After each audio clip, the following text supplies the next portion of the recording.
Hey everyone, welcome to Sandra She English Pro. I'm Sandra, and today I'm joined by Andy. Hey there, good to be here. So, Andy, what do you think is one of the biggest challenges people face at work? Oh man, that's easy. It's definitely the people. I mean, work itself isn't that hard, right? It's dealing with the people around you. Oh, absolutely. I was just thinking about this the other day. Like, everyone has that one colleague who just drives them crazy. You know what I mean? Yeah, 100%. And the worst part is you can't just quit and find a new job every time you have a difficult coworker. You have to figure out how to work with them. Exactly. So that's what we're talking about today. We're going to give you practical tips on how to handle those tricky workplace relationships without losing your job or your sanity. I like that. So, where do we even start? Well, I think the first thing is to understand that there are different types of difficult people. They're not all the same. Oh, interesting. So, the approach is different depending on the person? Yeah, exactly. Let's break it down. Okay, so the first type I want to talk about is what I call the office gossip. You know this person. They're always at someone's desk whispering about other people. Oh, I know this person. They always come to you with the juiciest story, and you're just standing there like, I don't want to know this. Right? And the thing is, if they're talking about everyone else to you, they're definitely talking about you to everyone else. True. So, what do you do? Do you just tell them to stop? Well, not exactly. It's more about setting a boundary. You need to make it clear that you're not interested in that kind of conversation. You could say something like, I try not to get involved in office drama, or even just, that's not really my business. And they'll get the hint? Usually, yeah. People respect boundaries when you're polite but clear about them. It's really about setting limits on what conversations you're willing to have. Okay, I can do that.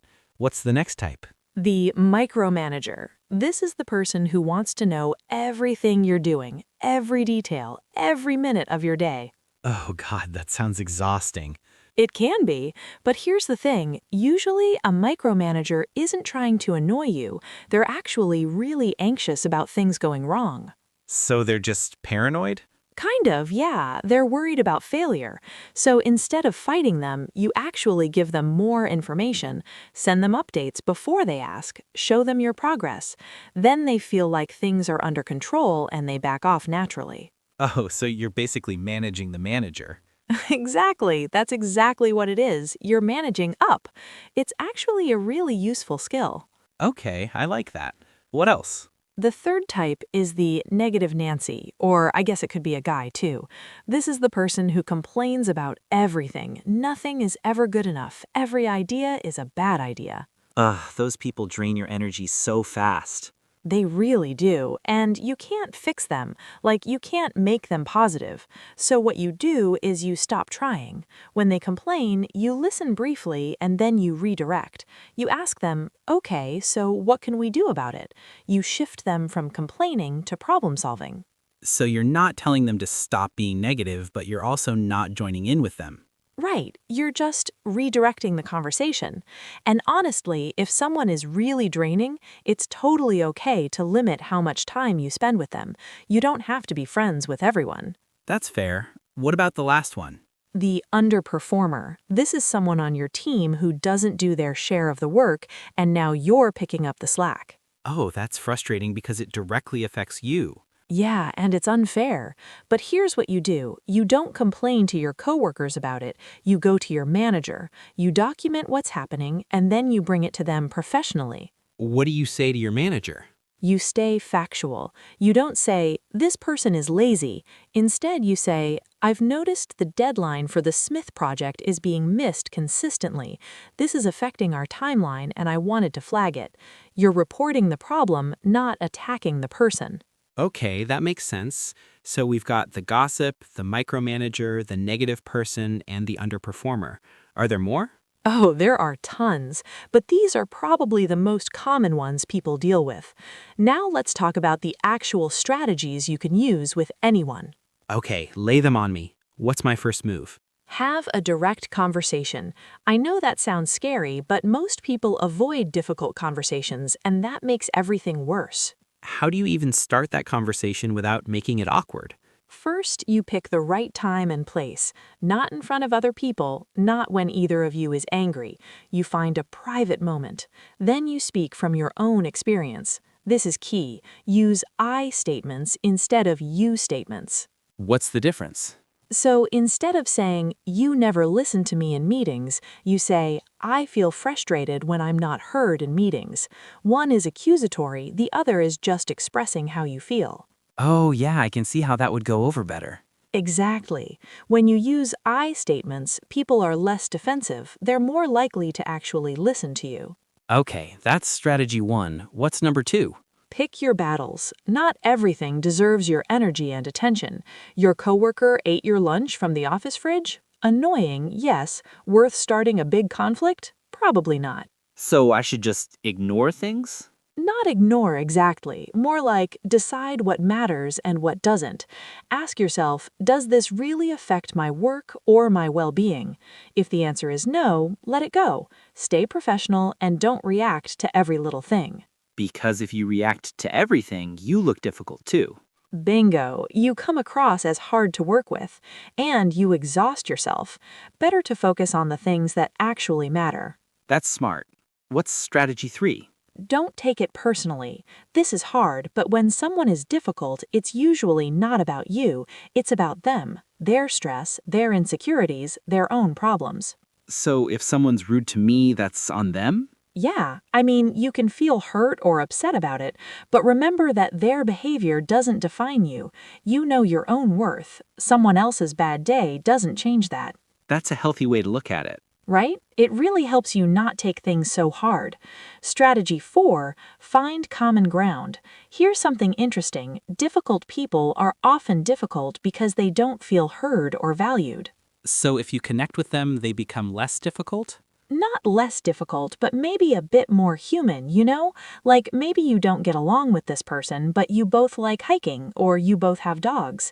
When you find that connection, it changes how you see each other. You become people instead of enemies. That's actually kind of sweet. It is, right? And then strategy 5, know when to escalate. If someone is harassing you or bullying you, or if they're causing real damage to the work and nothing else is working, you need to talk to your manager or HR. How do you know when it's time? When the problem is serious enough that it's affecting your mental health or your job performance, when you've tried talking to the person directly and nothing changed, that's when you escalate. You keep it professional, you document things, and you let your manager handle it. Okay, those are 5 solid strategies. Any other tips? Yeah, manage your own stress and emotions. When you're dealing with difficult people, it affects you, so take care of yourself. Exercise, sleep well, talk to friends. Do whatever helps you stay balanced. Because if you're stressed, everything feels worse, right? Exactly. And one last thing, practice empathy but maintain boundaries. You can understand why someone is struggling without accepting bad behavior. You can be kind without being taken advantage of. So it's compassion with limits. Perfect way to put it. Okay, let's get practical. Give me a real situation. All right, you're in a team meeting and a colleague keeps interrupting you. She doesn't let you finish your sentences. What do you do? I guess I'd just let her talk. Most people do, but that doesn't help. Instead, you hold your space, politely but firmly. You could say something like, I appreciate your point and I want to hear it, but I'd like to finish what I was saying first. Then you continue. Oh, so you're not being mean, but you're also not letting her steamroll you. Right, you're assertive without being aggressive. It's respectful but clear. I like that. Give me another one. Okay, someone on your team keeps missing deadlines, not just a little bit, like consistently late, and it's affecting the whole project timeline. What's your move? Do I talk to them first? Yeah, you try that first, but you frame it as problem solving, not blaming. You might say, hey, I noticed the Smith report came in late again. Is there something getting in the way? Like, do you need help or resources? Let's figure this out together. And if they don't change? Then you document it. You keep a record of the dates, the deadlines missed, how it affected things, and then you go to your manager. You say, I've tried working with them on this, but the pattern continues. Here's what I've observed. Then you give the facts. Your manager takes it from there. Okay, that makes sense. What about if someone is talking about you behind your back? Oh, that's a good one. Okay, so you have options here. You can be brave and address it directly. You'd say something like, I heard that something about me is being talked about and it's not accurate. I'd rather we talk about it directly if there's an issue. That takes guts. It does, but it usually stops the gossip right away. Or, if you're not comfortable with that, you can just let it go and let your work speak for itself. People who spread rumors lose credibility eventually. Yeah, people figure out who the gossip is after a while. Exactly, and spreading rumors about you says way more about them than it does about you. So honestly, don't stress it. That's a good perspective. All right, let's wrap this up because we're running out of time. What are the main things everyone should remember? Yeah, give us the Cliff Notes version. Okay, so first, identify what type of difficult person you're dealing with. Is it a gossip? A micromanager? A negative person? Each one needs a different approach. Got it. Second, communicate directly but kindly. Don't avoid the conversation. Use I statements. Pick the right time. Third? Pick your battles. Not everything needs your energy. Focus on what actually matters.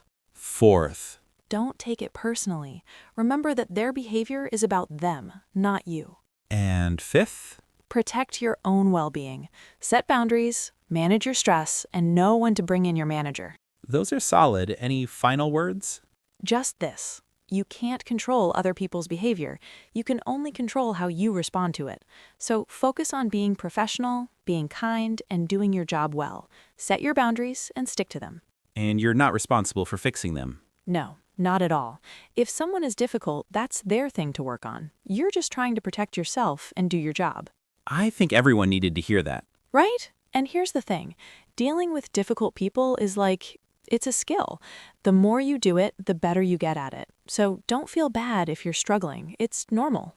Yeah, every single person has to deal with this at some point. Exactly. You're not alone in this. And remember, if you're finding yourself stressed about work relationships, it doesn't mean there's something wrong with you. It just means you're human. I like that message. So if people want to learn more about workplace communication, what should they do? Keep listening to the podcast. We have more episodes coming up about office politics, how to give feedback, how to ask for a raise, all the stuff that actually matters in the real world. And subscribe so you don't miss them.